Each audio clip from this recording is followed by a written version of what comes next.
artimiausią savaitę jaučiams, mergelėms, ožiaragiams, kas laukia. Pagrindinis savaitės fonas, pagrindinė energija, į ką reikėtų atkreipti dėmesį, pagrindinė jūsų nuotaika, jūsų nusiteikimas, kas ateina į jūsų gyvenimą, darbai, jūsų veikla, finansai, santykiai tiems, kas porose, kas jūsų laukia, tai vienišiems kokia tikimybė susipažinti, ką verta paleisti ateinančią savaitę, kas teiks džiaugsmą, ko pasisaugoti ir patarimas, kaip ateinančią savaitę praleisti kuo geriau, ką kortos pataria. Tai pagrindinė savaitės energija žinies arkanas, būsite pasyvūs, galbūt saugosite kažkokias tai paslaptis, arba galbūt išlys kažkokia tai paslaptis, susidursite kažkur tai kažkas tai su tuo. Čia labai svarbu neįlysti į pletkus, nes ir tos paslaptis galbūt irgi gali būti pletkų lygiai. Ta irgi įsivertinkit, bet čia tokia pasyvi korta.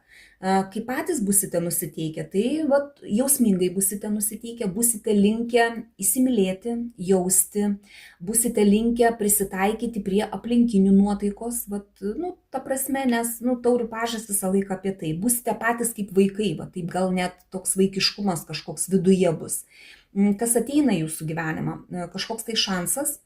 Čia labai svarbu neprarasti to šanso, nepaleisti jo, nes jeigu nepasinaudosit, jis tiesiog praeis pro šalį, o čia bet kas gali būti. Čia gali būti nauji žmonės, gali būti nauji pasiūlymai kažkokie, gali būti kažkokie tai pinigėliai, galbūt darbas kažkoks, tai neužsidirbti galimybė. Tiesiog turėkit minty, gaudykit šansus, pasiūlymus, kas bus ateinančią savaitę, kad nepraleistumėt. Kas jūsų veikloje? Čia darbe kažkoks tai sustojimas, galbūt netgi jaučiatės kaip auka tame darbe, galbūt jaučiate, kad dirbat, niekas jūsų nesupranta, niekas jums nepadeda, kad ant jūsų viskas užkrauta, jūs tokia ir pasyvi tą savaitę, ir tas fonas toksai savaitės irgi toksai pasyvus. Čia kas ieškote naujo darbo, tai nieko naujo negausite, o tie, kas jau turite kažkokią tai veiklą, tai čia irgi toksai pasyvas toj veikloj. Kai kuriems galbūt netgi ir tų atostogų norėsis, bet sakau, čia jaučiatės tokie užkrauti, kad ant jūsų viskas užkrauta ir jūs jaučiate, kad, kaip aukos jaučiatės, galbūt netgi ir pokyčio kažkokio tai laukiate. Taip, santykiai. Čia jūs, vyrukai, žemės stichija, monetų karalius, jūs patys iškritote, jūs patys rūpinsitės savo šeimą, savo antrąją pusę, galbūt namais, galbūt kažkokį jaukumą suteiksit. Čia rūpestis, čia tiesiog toksai gražus arkanas, stabilus arkanas, pas jūs ten viskas yra gerai, mergaitės, jeigu žiūrite, tai čia jūsų vyrukai jumis rūpinsis, ateinančią savaitę, taip jausite tą rūpestį, jausite stabilumą, jausitės saugios, kad pas jūs viskas yra gražu. Ateinančią savaitę ir vyras ateinančią savaitę daug įneš jūsų santykius, ta prasme, daug kažkokių tai labai jausis. Tiems, kas vieniši ir kokia tikimybė susipažinti. Tai čia, jeigu mergaitės, tai jūs pačios kažkaip tai labai, galbūt netgi labai renkatės. Jums tas netinka, tas netinka, tas netinka. Jūs pačios tokios šaltos, visus vyrukus taip labai šaltai žiūrite, nukirtinėjate tai, kas jums nereikalinga ir tiesiog gal net irgi pasyviai, taip savaitė tokia pasyvi ir jūs pasyviai jaučiate, elgiatės pačios pasyviai ir tos tokios pažintys, nelabai jums. Vyrukams čia gali būti daugiau ne tai, kad jūs naujas pažintis kažkokias turite, bet čia gali būti, kad sugrįžta jūsų buvusios, galbūt ir šansas tas ateina kažkoks, galbūt jeigu yra noras susitaikyti, pagalvokite apie tai, yra kažkas, tai galbūt kažkoks kontaktas gali būti su jūsų buvusiomis, o kad kažkokios tai naujos pažintis, galit bandyti kalbinti kažką tai, bet tos mergaitės, kurias kalbinsit, jos bus tokios šaltos, ta prasme, jos neprisileis jūsų. Tai tokia savaitė ateinanti. Ką verta paleisti? Užsidarimą. Tai, kad jūs sėdit ir galvojat ir nejudat, ne, per ilgai sėdit, kad būt darbe jūsų yra kažkaip tai jums ten sunku, jūs sėdit nieko nedaro, tai va šitą reikėtų paleisti.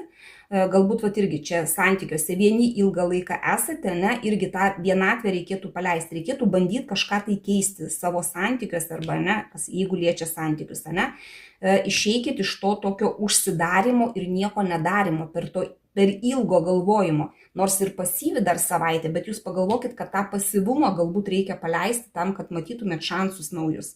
Kas jūs džiugins? Čia kažkokia tai moteris gali džiuginti, ta moteris yra labai svarbi jūsų gyvenime, todėl tai gali būti jūsų mama, uošvienė, ne, Anyta, kam kas, ne, arba vyrukams gali būti labai svarbi moteris, jūsų žmona galbūt, ne, nes tai moteris arba ilgalaikė meilužė, bet kuri jau ilgą laiką, ne vakar susipažino, o tiesiog ilgą laiką, ne, tai kažkokia tai moteris teiks džiaugsmą. Dar gali būti, kad džiaugsmą teiks kažkoks tai augimas, kažkokioj tai jūsų veikloj, ar kažką tai darėt ir po truputį kažkas tai auga, ir jūs džiaugiatės dėl to. O augimas gali būti visur. Galbūt netgi ir pasodinot kažkokį tai gėlės krūmą ir dabar pražydo irgi tas džiugins. Čia mergaitėms kaip pavyzdys gali būti. Čia, bet koks augimas gali būti ir tai teiks jums džiaugsmą. Ko pasisaugoti? Bokšto arkanas. Pasisaugoti reikia kažkokio tai pykčio, kažkokios tai griūties. Pavyzdžiui, savaitės fonas yra paslaptis kažkokios, galbūt jūs išsižiosit, ne, išplėpėsit kažkokią tai paslaptį ir sugriausit kažką tai. Tai reikėtų to pasisaugoti, kad taip neatsitiktų, ne, arba ten per daug nelįskit, nesigilinkit į kažką tai, ko nereikia jums žinoti irgi, kad nebūtų tas griuvimas. Reikėtų patiems pasisaugot ir neįlysti į kažkokius tai ginčius, ta prasme, kad irgi nebūtų kažkokio tai skaudulio, kad nesugriautumėt kažko tai, kas jau nusistovėję yra. Ir patarimas, kaip tą savaitę praleisti, kad ta savaitė būtų kuo geresnė. Čia pasyvus arkanas iš tikrųjų, kaip ir reikėtų stabiliai jaustis, bet nepraleiskit pasiūlymų kažkokių, tuo labiau, kad ateina kažkoks tai šansas, jums gali būti kažkokie tai pasiūlymai, bet kur, ne? Jūs netmeskit iš karto vien dėl to, kad nuobodu ir dėl to, kad jums lygtai atrodo, kad tai neįdomu. Panagrinėkit tuos pasiūlymus, ne? Nes galbūt tikrai yra šansas, kurį verta įsivertinti, galbūt jisai jums tikrai naudingas bus ateinančią savaitę, ar čia truputį dar ir dar vėlesnį laiką, ne, bet tiesiog toks patarimas. Ir savaitė turėtų būti visai nebloga, bent jau tokios aš jums linkiu, pasimkit tik tai, kas rezonuoja, visą kitą paleiskit. Dėkoju už jūsų laiką, širdutes ir iki sekančio karto.